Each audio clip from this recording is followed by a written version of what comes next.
Hi ಎಲ್ಲರಿಗೂ ನಮಸ್ಕಾರಗಳು. Welcome back to Shweta blogs Kannada.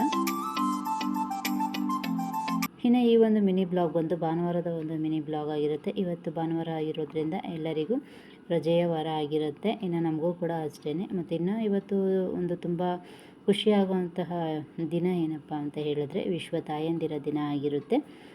ಎಲ್ಲರಿಗೂ ವಿಶ್ವ ತಾಯಂದಿರ ದಿನದ ಶುಭಾಶಯಗಳನ್ನ ತಿಳಿಸ್ತಾ ಇನ್ನು ನನ್ನ ಒಂದು ಮಿನಿ ಬ್ಲಾಗಲ್ಲಿ ಟಿಫನಿಗೆ ಅಂತ ಹೇಳಿಬಿಟ್ಟು ಮಾವಿನಕಾಯಿ ಚಿತ್ರಾನ್ನ ಮಾಡ್ಕೊಳ್ತಾ ಇದ್ದೀನಿ. ನೀವೆಲ್ಲ ಹೇಗೆ ಮಾಡ್ಕೊಳ್ತೀರಾ ಅಂತ ಹೇಳಿ ಕಮೆಂಟ್ ಬಾಕ್ಸಲ್ಲಿ ತಿಳಿಸಿ.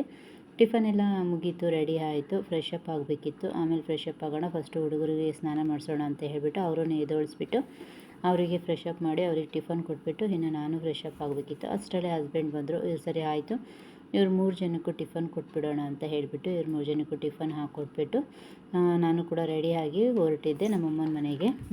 ಏನಪ್ಪ ಅಂತ ಹೇಳಿದ್ರೆ ತುಂಬಾ ಖುಷಿಯಾಗೋ ವಿಷಯ ಏನು ಅಂತ ಹೇಳಿದ್ರೆ, ನಾವು ಇಲ್ಲೇ ಒಂದು 32 ವರ್ಷದಿಂದ ಇದ್ದೀವಿ. ಆದರೂ ನಮಗೆ ಈ ಒಂದು ಗೋಶಾಲೆ ಬಗ್ಗೆ ಗೊತ್ತಿರಲಿಲ್ಲ. ನಾನು ಬಸ್ಸಲ್ಲಿ ಟ್ರಾವೆಲ್ ಮಾಡಬೇಕಾದ್ರೆ ಒಂದು ವ್ಯಕ್ತಿ ಹೇಳಿದ್ರು ಈ ಒಂದು ಗೋಶಾಲೆ ಬಗ್ಗೆ. ನಾವು ಕೂಡ ಈ ಒಂದು ಗೋಶಾಲೆಗೆ ಹೋಗೋಣ ಅಂತ ಹೇಳಿಬಿಟ್ಟು ಬಂದಿದ್ವಿ. ಇದು ಬಂದು ಲೊಕೇಟ್ ಆಗಿರೋದು ನಮ್ಮ ಊರಲ್ಲೇ ಬೇಗೂರು ಲಕ್ಷ್ಮೀ ಲೇಔಟಲ್ಲಿ ಈ ಒಂದು ಗೋಶಾಲೆ ಲೊಕೇಟ್ ಆಗಿರೋದು. ಇಲ್ಲಂತೂ ವಿಧವಾದ ಅಂತಹ ಹಸುಗಳಿದ್ದಾವೆ, ಬಟ್ ಅದರ ಹೆಸರಂತೂ ನಮಗೆ ಗೊತ್ತಿಲ್ಲ. ನೋಡೋಕ್ಕಂತೂ ತುಂಬಾ ಚೆನ್ನಾಗಿದೆ. ಮಕ್ಕಳಿಗಂತೂ ತುಂಬಾ ಖುಷಿ ಆಯಿತು. ಯಾಕಪ್ಪ ಅಂತ ಹೇಳಿದ್ರೆ ಒಂದು ಹಳ್ಳಿ ವಾತಾವರಣದ ರೀತಿಯಲ್ಲಿ ಇದೆ. ತುಂಬಾ ನೀಟಾಗೂ ಸಹಿತ ಇಟ್ಟಿದ್ದಾರೆ. ಅವಕ್ಕೆ ನೀರು ಕುಡಿಯೋಕ್ಕೆ ಆಗಿರ್ಬೋದು, ಇಲ್ಲ ಮೇವಿಗೆ ಆಗಿರ್ಬೋದು, ತುಂಬ ಒಳ್ಳೆಯ ವ್ಯವಸ್ಥೆನ ಮಾಡಿಕೊಟ್ಟಿದ್ದಾರೆ. ಹಾಗೆ ಇಲ್ಲಿ ಬಂದವರಿಗೆ ಮೊದಲಿಗೆ ಹೋದಾಗೇ ಮಜ್ಜಿಗೆನೂ ಸಹಿತ ಕೊಡ್ತಾರೆ. ಅದೇ ಹಸುಗಳ ಹಾಲಿಂದ ಮಾಡಿರೋವಂಥದ್ದು, ಮೊಸರಿಂದ ಮಾಡಿರುವಂತಹ ಮಜ್ಜಿಗೆ. ಅದೆಲ್ಲ ಆಗಿದ್ದಾದಮೇಲೆ ಒಳಗಡೆ ಕರ್ಕೊಂಡು ಹೋದರು. ಅಲ್ಲಿ ನೋಡ್ತಿರ್ಬೋದು ನೀವು, ಅವರೇ ತಯಾರಿಸಿದಂತಹ ಬೆಣ್ಣೆ ಆಗಿರ್ಬೋದು, ಹಾಲಾಗಿರ್ಬೋದು, ಮೊಸರು, ಮತ್ತು ಅಲ್ಲೇ ನ್ಯಾಚುರಲ್ ಆಗಿ ಒಂದು ಜೇನುತುಪ್ಪನೂ ಸಹಿತ ಸಿಗುತ್ತೆ. ಆಮೇಲೆ ಅದಾದಮೇಲೆ ಅಲ್ಲೇ ಅವರೇ ಗಾಣದಲ್ಲಿ ಮಾಡಿರುವಂತಹ ಎಣ್ಣೆಗಳು ಸಹಿತ ಸಿಗುತ್ತೆ.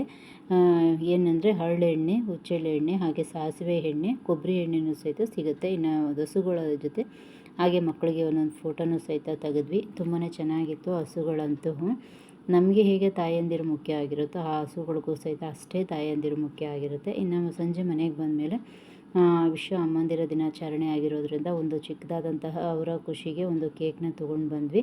ಮಕ್ಕಳು ಸಹಿತ ತುಂಬಾ ಆಸೆ ಪಡ್ತಾಯಿದ್ರು. ಹಾಗಾಗಿ ಅದಾಗಿದ್ದಾದಮೇಲೆ ಚಿಕ್ಕದಾಗಿ ಒಂದು ಸೆಲೆಬ್ರೇಟ್ನ ಮಾಡಿಬಿಟ್ಟು ಇನ್ನು ರಾತ್ರಿ ಊಟಕ್ಕೆ ಅಮ್ಮ ಅನ್ನ ಸಾಂಬಾರು ಮಾಡಿದರು. ಅದನ್ನು ಊಟನೆಲ್ಲ ಮುಗಿಸ್ಕೊಂಡ್ವಿ.